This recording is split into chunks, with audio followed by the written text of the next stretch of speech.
Click the links for Odysee, bit shoots, join the channel, and you get a shiny little icon or support my vitally important work on coffee. So Project Butthole, Project Starfish. Isn't that a term for butthole? How would you know that? Why would anyone want to know that? Ew, gross. In brief, it's a good film. It's a little woke, but for what it is and what is out there lately, it's practically Shakespeare. There's these standard anti-American jabs. I don't care as much as I would have. America is just a commercial zone controlled by billionaire filthy globalists. They did a shtick about violent America going in, shooting endless wars. America is basically controlled by Israel. It has been for a very long time. No, it's Russia, it's China, it's whatever, dude. America has been fighting endless wars in the sandy place. Yeah, because Israel pulls the strings on that until, inshallah, we either take America back or just be happy little indentured servants. Oh, and before I forget, the good guys in World War II, or the bad guys, I suppose, depending on your perspective, set up a research lab in the Cuba or Haiti, Dominican Republic analog, because why not? The Germans of the 30s are a really played out storytelling trope. Enough with that. The Japanese were the bad guys, like actually real monsters. The Germans, Americans, Russians, English, French, whoever, didn't even come close to the Japanese atrocities. The German thing has been done to death. It's time to move on. You can't keep milking it. Just walk it off and move on with your life.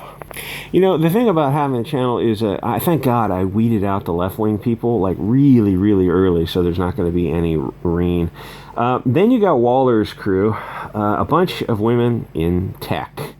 That is some Hollywood silliness right there. Any guy who is in an advanced upper division math class can tell you it's almost all European and Asian men. Like one female in an advanced math class, maybe, and she's probably Asian.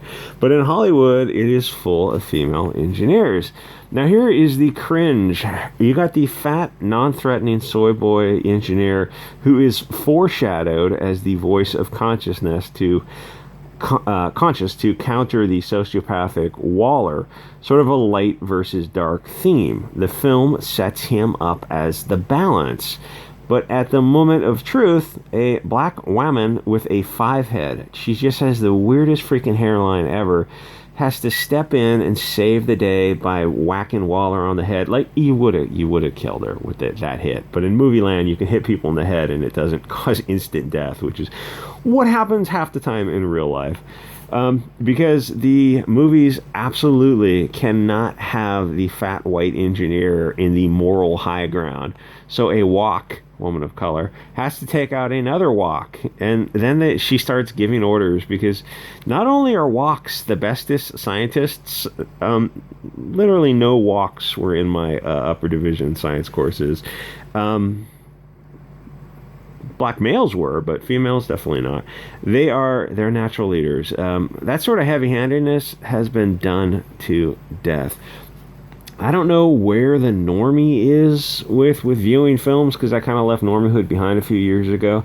Like, how old does one have to be to start seeing this white man bad stuff? I mean, it's gotten really heavy-handed lately, so, like, I think people are getting clown-pilled at a much younger age.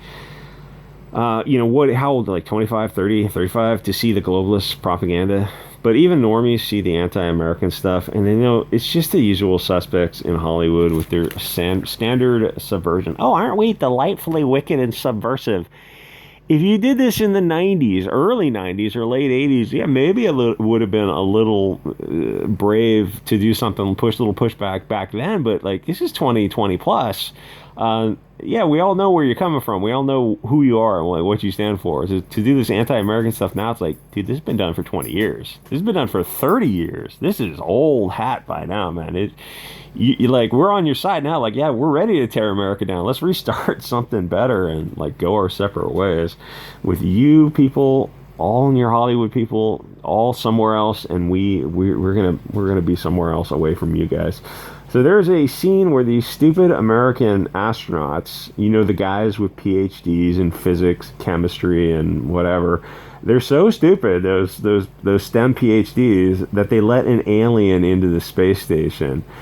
So the American scientists were so dumb that they built spacecraft. They landed on the moon, they built a space station, but then they allow it to contaminate the ship. How does that work?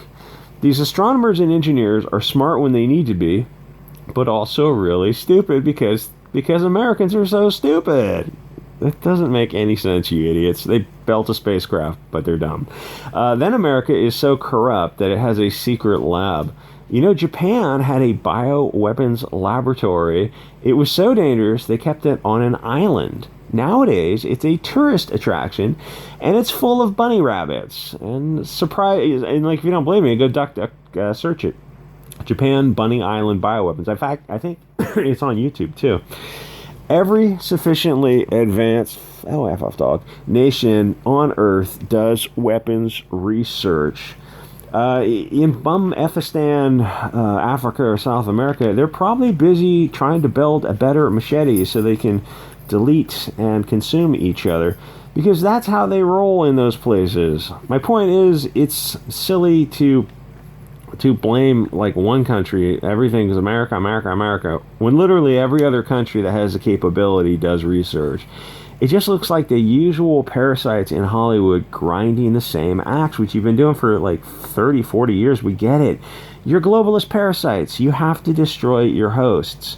I don't know what the normie is feeling, but I hope that they're getting red-pilled and then honk-pilled.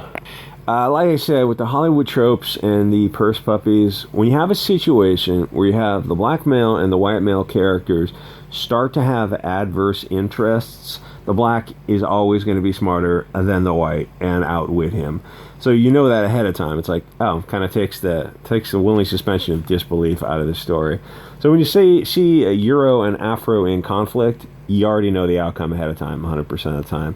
Afro will easily outsmart Euro, but this movie manages to screw that up because they foreshadow John Cena where he says that he is more accurate than Bloodshot because he uses smaller bullets. Okay, well now that's a hard plot point because those are things you can't fudge. He gave you something that is tied the narrative to the story. You have to abide by that concept of smaller bullets. Except in the movie, he's using what looks like the standard anywhere from 9mm to 45, and where people are referring to small bullets that still pack a punch, they're referring to the common 5.7mm armor piercing, or maybe even something smaller and more exotic that still has some serious velocity. But clearly in the film, Cena is using what looks like a 45 hollow point, but it's filled with high explosive, because at the end of the movie, the black guy has to outsmart John Cena by using smaller bullets. So the movie literally contradicts itself to make the black guy outsmart Cena. It's really dumb, and it's totally illogical, because you literally stated the facts, you gave these facts in a foreshadowing, and then you disregarded the facts, and it didn't make sense. You contradicted yourself. It's like it flat out is a fail, but it's like, oh, it's just a movie. It's just a movie. It's like, yeah, that's not how willing suspension of disbelief works. You're confusing two. It's like only a Ford can beat a Chevy, and then you reverse it at the end of the movie. It's like, and you think like you deserve applause for that. It's like, well, you failed. That's a fail. If anyone was paying attention, it's like, this doesn't make any sense, but you did it anyway. They did it because in Hollywood, black always has to outsmart white. That's Hollywood, and that's all you're going to get from now on, which is why even if you don't care about identity politics or ideology, from a movie-going perspective, you want to not be able to predict what's coming. And nowadays with movies, or comic books, with stories, anything that has to go through the Hollywood filter or go on a public site where there's public funding for it, I can tell you what the outcome's going to be. Anyone can tell you. It's like, that's the outcome. The hierarchy is always going to be followed. And one thing is, like, once you notice the bias, you see how prevalent it has become to the point of absurdity and mostly predictability. It's like, if you can predict a movie ahead of time, it's less fun. It's yes, the characters are still interesting, which is what sold this movie, is the characters. At the end of the film, the trans-dimensional starfish is dying, and it says that it enjoyed traveling through space, watching the stars. So the movie kind of sets it up that everything is America's fault right from first contact, where the starfish started killing the astronauts. How are the acts of this intelligent creature, sentient and sapient, the fault of the Americans? The alien invaded and attacked them. But the movie just wants to slip in as many anti-American comments as possible, even if they logically don't make any sense. This movie is great to watch once and not pay attention to the details. Sort of watch it like from a foreigner's perspective, where you're not 100% clear on the language. You're just watching for a lot of flashy action, and it does that really well. It does a lot of things really well, but it's like the plot, it just doesn't. What it does well is it sets up a comedy that mostly works. It has likable characters that they fleshed out really well. But if you start to think about the plot holes, the movie feels more like Disney Star Wars. It's like, oh, we jumped to light speed. Well, why didn't you just have? Why did it take a human to run a ship? You could just have a droid run the ship. Why didn't you just like use a drone hyper luminal missile and just use those? Don't ask questions, bigot. You're racist. What? But you just don't like women, strong women. But she needlessly sacrificed herself. The blue-haired weirdo. You just put a droid in the ship. The droid's not self-aware, you idiot. It's a robot. It's just following. No. The blue-haired Admiral Holdo, purple-haired weirdo, she had to sacrifice herself. That doesn't. You just destroyed a half dozen prior films. None of this makes sense. This is really, the writer should be publicly punished for falling canes, maybe. Let me ask you this. Let's swap some things around in our mind's eye. Instead of the main protagonist being black, swap him out. Have him beat the Captain America character, but this time make him black.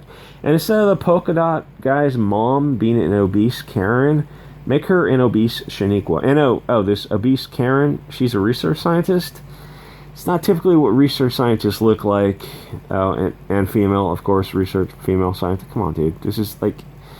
I've been in that field. There's a lot of guys. And the women who are in it, in my experience, for some reason, have usually been lean and mean, because a lot of them are like, a lot of people at that level are, I hate to use the term alpha, but they're people who more often than not take care of themselves because they value themselves, as weird as that sounds. So like they're eating right. Like obesity is much more rare at like that post-PhD level.